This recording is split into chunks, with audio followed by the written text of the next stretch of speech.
और अब खबरें विस्तार से। कोलकाता में धरना खत्म करने का ऐलान करने के बाद ममता बनर्जी अब दिल्ली कूच की तैयारी में है। और कोलकाता के मंच से ममता ने कहा कि 12, 13 और 14 फरवरी को दिल्ली में मोदी सरकार के खिलाफ प्रदर्शन पर चर्चा चल रही है।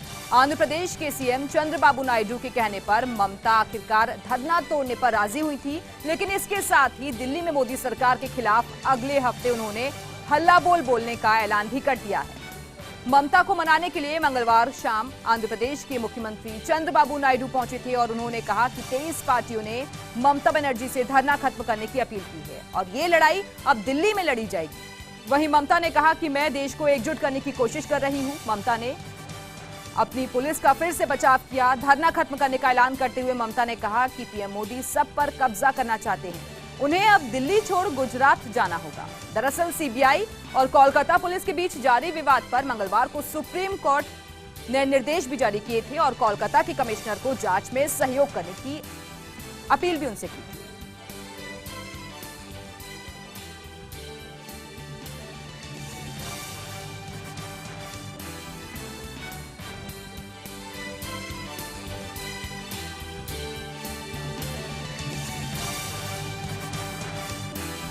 तो दिल्ली में मोदी सरकार के खिलाफ प्रदर्शन की तैयारी में है अब ममता बनर्जी और इसको लेकर लगातार चर्चा भी चल रही है। आपको बता दें कि चंद्रबाबू नायडू पहुंचे थे ममता बनर्जी के पास जब वो धरना दे रही थी और कल देर शाम जब उन्होंने अपील की कि आप धरना खत्म कर दो, तो उसके बाद ममता ने आखिरकार अपना धरना समाप्त कर दिया था, लेकिन साथ ही साथ ये भी ऐलान कर दिया था कि ये जंग अभी खत्म नहीं हुई है और अब इसी के चलते दिल्ली जाकर वहां डेरा डालने की तैयारी है ममता बनर्जी की। वहीं इस पूरे मामले में सुप्रीम कोर्ट के फैसले के बाद बीजेपी नेता लगातार ममता बनर्जी पर निशाना साध रहे हैं और सुप्रीम कोर्ट के फैसले को नीतिगत जीत करार दे रहे हैं। जहां तक ममता बनर्जी जी का सवाल था, किस प्रकार का ड्रामा हुआ है वो हम सब ने देखा है। परसों ममता बनर्जी कह रही थी कि लोकतंत्र को बचाना है और संविधान को बचाना है। आज कहीं ना कहीं हम सब ने देखा कि धरना किस प्रकार से समाप्त किया गया है, अपने आप को बचाना था। कहीं ना कहीं उनकी जो राजनीति थी आज पूरी तरह से एक्सपोज होती हुई नजर आई। भ्रष्टाचार को बचाने की राजनीति, संविधान के खिलाफ की राजनीति। आज सुप्रीम कोर्ट ने जिस प्रकार का तमाचा मारा है इन तमाम भ्रष्टाचारियों को, मुझे लगता है हिंदुस्तान देख रहा है और ममता बनर्जी को जवाब देगा। ये कई दिनों से ममता बनर्जी कोशिश कर रही हैं। हमारा जब गणतंत्र बचाओ आंदोलन का एक यात्रा तय की थी हमने, अक्टूबर से हमने इसके बारे में लगे हुए थे। चिट्ठी जैसे देना पड़ता एडमिनिस्ट्रेशन को वो दिए हैं, लेकिन जवाब देना तो दूर की बात है। धीरे धीरे चीज़ों को लटका के रखना, उसके बाद परमिशन नहीं देना, उसके बाद हमें कोर्ट तक घसीटना। पूरे पश्चिम बंगाल बीजेपी को हर दिन 2-4 दिन बाद कोर्ट तक घसीटना। उसके बाद कोर्ट के बाद भी हम लोग को कहा गया कि ठीक है अभी नया रैली का प्रबंध करके कर दीजिए, लेकिन हमारे पास तब और टाइम, इनका यही मन था कि वो टाइम से हम मुसीबत में पड़ जाए, क्योंकि अभी 8 तारीख के बाद से माइक्रोफोन बंद हो जाएगा, क्योंकि परीक्षा है बच्चों का और हम नहीं चाहते कि परीक्षा के दौरान बच्चों को कोई डिस्टर्बेंस हो। तो रूल के मुताबिक अगर हम सारी चीज़ करना चाहते तो अभी हम इसलिए रैली ना करके ऐसे हजारों शो करने का स्टेज प्रोग्राम करने का प्रयत्न किए। अब ममता जी को लगा था, पहले उन्होंने परमिशन देने के लिए हाँ कर दिए थे, पहले बोला हाँ ठीक है। उनका एडमिनिस्ट्रेशन ने कहा कि अच्छा ठीक है स्टेज शो कर लेगा।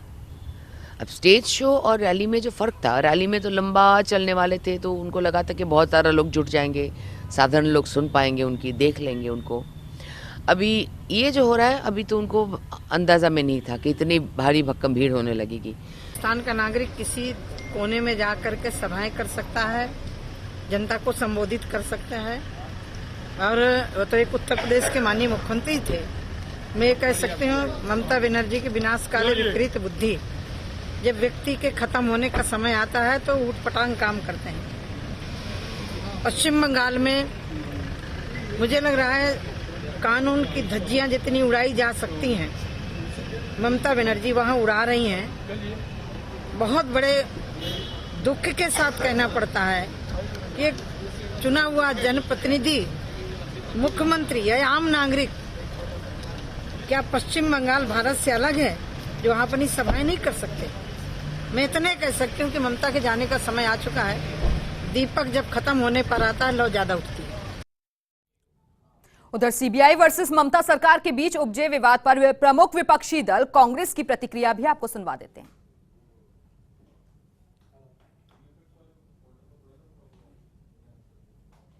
देखो, किसी इंडिविजुअल का सवाल नहीं, यहाँ पर सवाल है गवर्नमेंट जो एक ऑटोनमस बॉडीज के अंदर इंटरफियर करके अपने अपोजिशन पार्टी के लोगों को दबाने की जो कोशिश कर रहे, उन तत्वों के खिलाफ हम लड़ रहे हैं।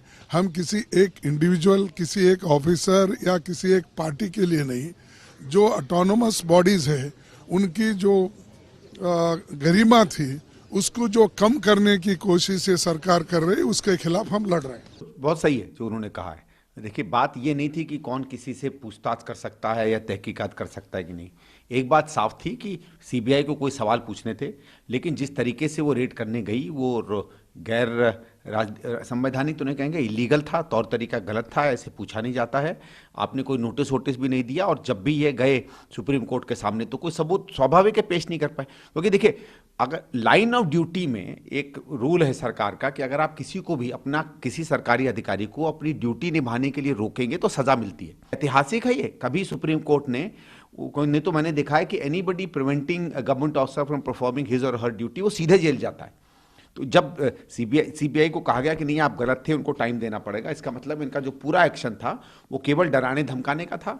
जो हुआ था, सबने कहा कि जो मोदी जी की रैली में हुआ था उसके बाद ये सजा दिखाना चाहते थे, अपनी दुरुपयोग करना चाहते थे सीबीआई का। और सीबीआई आज बिल्कुल साफ रूप में खत्म हो गई। सीबीआई का कोई वजूद और कोई इज्जत देश में नहीं बची है। श्री नायडू गए थे, आंध्र प्रदेश के मुख्यमंत्री, उन्होंने भी अपील की और लोगों ने भी सलाह दी कि चूंकि सर्वोच्च न्यायालय ने जो निर्णय दिया है उसमें एक तरह से संविधान और लोकतंत्र की रक्षा हुई है, संघीय प्रणाली की भी हिफाजत हुई है। जिस तरह गिरफ्तारी पर रोक लगाई, जिस तरह एक थर्ड प्लेस पे मिलना तय हुआ, जिस तरह तो वो 40 लोग लेके पहुंच जाओ, घुस जाओ, वो सब कहानी खत्म हुई। तो इस समय धरना समाप्त करना सही समय था, उपयुक्त निर्णय है, सही निर्णय है कि जब सर्वोच्च न्यायालय में कोई चीज विचाराधीन हो, सर्वोच्च न्यायालय उसका संज्ञान ले रहा हो, तो फिर राजनीतिक आंदोलन का मकसद समाप्त हो जाता है, वो पूरा हो चुका। ये तो क्या कह रहे थे, वो तो यही कह रहे थे कि हम एक सीक्रेट मिशन पे आए हैं। भाई कौन सी सीक्रेट मिशन हो सकती है? अगर कोई किसी को इंटेरोगेट करना आया है, किसी की विटनेस स्टेटमेंट लेने आया, वो कहां से सीक्रेट हो गई? इनकी मिशन सीक्रेट थी और इनका एजेंडा भी सीक्रेट था। वो मालूम है, आपको मालूम है, देश की जनता को मालूम है कि इनका एजेंडा क्या था। क्योंकि गृह मंत्री जी कहते हैं कि अब हम रिपोर्ट मंगवा रहे हैं हम गवर्नर से, तो एजेंडा तो साफ है। तो वो एजेंडा इनका नाकाम हो गया और सुप्रीम कोर्ट ने सही कहा कि भाई शिलोंग का मौसम अच्छा है, वहाँ मतलब कि जाकर आप जो भी इंटेरोगेट करना चाहिए करिए। लेकिन मैं थोड़ी सी सलाह सीबीआई को ये भी दूं कि इंटेरोगेट अगर करना भी है तो खैर जिनको करना है करिए, लेकिन उनको भी करिए जो टीएमसी से वापस आए हैं और बीजेपी के साथ हैं आज खड़े हुए और जिनके खिलाफ भी आरोप हैं, और उनको भी करिए जो आसाम में बैठे हुए हैं, मंत्री भी हैं, ठीक है ना, और जिनके खिलाफ भी आरोप हैं। तो अगर सीबीआई ने ये देश को बताना है कि वो निष्पक्ष तरीके से अपनी इन्वेस्टिगेशन करती हैं, तो फिर ये सब होना चाहिए। ममता बनर्जी के सत्याग्रह को 21 दलों ने अपना समर्थन दिया है और ममता विरोधी खेमे की सबसे बड़ी नेता के तौर पर उभरी भी हैं। ऐसे में शत्रप मोदी सरकार पर हमलावर हैं। हम सुप्रीम कोर्ट के फैसले का स्वागत करते हैं और इसका शीघ्र ही पटाक्षेप होना लोकतंत्र की उच्च परंपराओं के अनुकूल होगा। ने मुख्यमंत्री को किसी अधिकारी के लिए ऐसी भाषा का प्रयोग नहीं करना चाहिए। वो किसानों के लिए जान देती, मजदूरों के लिए देती तो मुझको अच्छा लगता। देखिए, सीधी सी बात है कि अगर इस माननीय सर्वोच्च न्यायालय के निर्णय को मैं देखूं, ऑब्जर्वेशन को देखूं, तो ममता जी जिन तौर तरीकों को और पूरा आवाम जिन तौर तरीकों पे सवाल खड़ा कर रहा था, आज वो विंडिकेटेड है। गिरफ्तारी पहली बात, उन्होंने कभी इन्वेस्टिगेशन से मना नहीं किया था, मॉडस ऑपरेंडाई से मतभेद था, क्योंकि ये तानाशाही मिजाज का मॉडस ऑपरेंडाई है।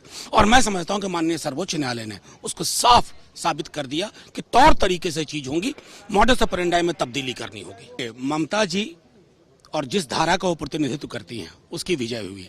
तानाशाही शब्द का प्रयोग जब भाजपा करती है ना, तो मुझे बहुत दुख होता है। मैं सिर्फ सोचता हूं कि आईना सामने रख लें, तानाशाह कौन है, कितना बड़ा है, कितने बड़े कद का है, उनको पता चल जाएगा। उनके बीच में है, उनका अपना है, उसके सामने कोर्निश करते हैं सब लोग। वहीं सीबीआई और ममता सरकार के बीच उठे विवाद का बवंडर जब सुप्रीम कोर्ट में सुनवाई के लिए पहुंचा, तो कल कोर्ट ने क्या कुछ कहा और सीबीआई और कोलकाता पुलिस ने कोर्ट के सामने क्या दलीलें रखी, उसको भी आपको ग्राफिक्स के जरिए हम बता देते हैं। तो सीबीआई की तरफ से कहा गया कि टीएमसी से जुड़े लोगों की जांच सही नहीं है, जबकि विपक्ष के अलग ही तर्क थे। सीबीआई रविवार के दिन क्यों पहुंची, कोलकाता पुलिस की तरफ से यह कहा गया। उधर पक्ष और विपक्ष के अलग अलग जो पहलू रहे हैं, जो दलीलें रहे हैं, वो हम लगातार आपको बता रहे हैं। सीबीआई को सौंपी गई कॉल डिटेल्स और सबूतों से छेड़छाड़ की आरोपों को किया खारिज। ये विपक्ष ने कहा। पुलिस कमिश्नर राजीव कुमार को अब पेश होना होगा सीबीआई के सामने और ये सख्त लहजे में कह दिया गया है सुप्रीम कोर्ट की तरफ से।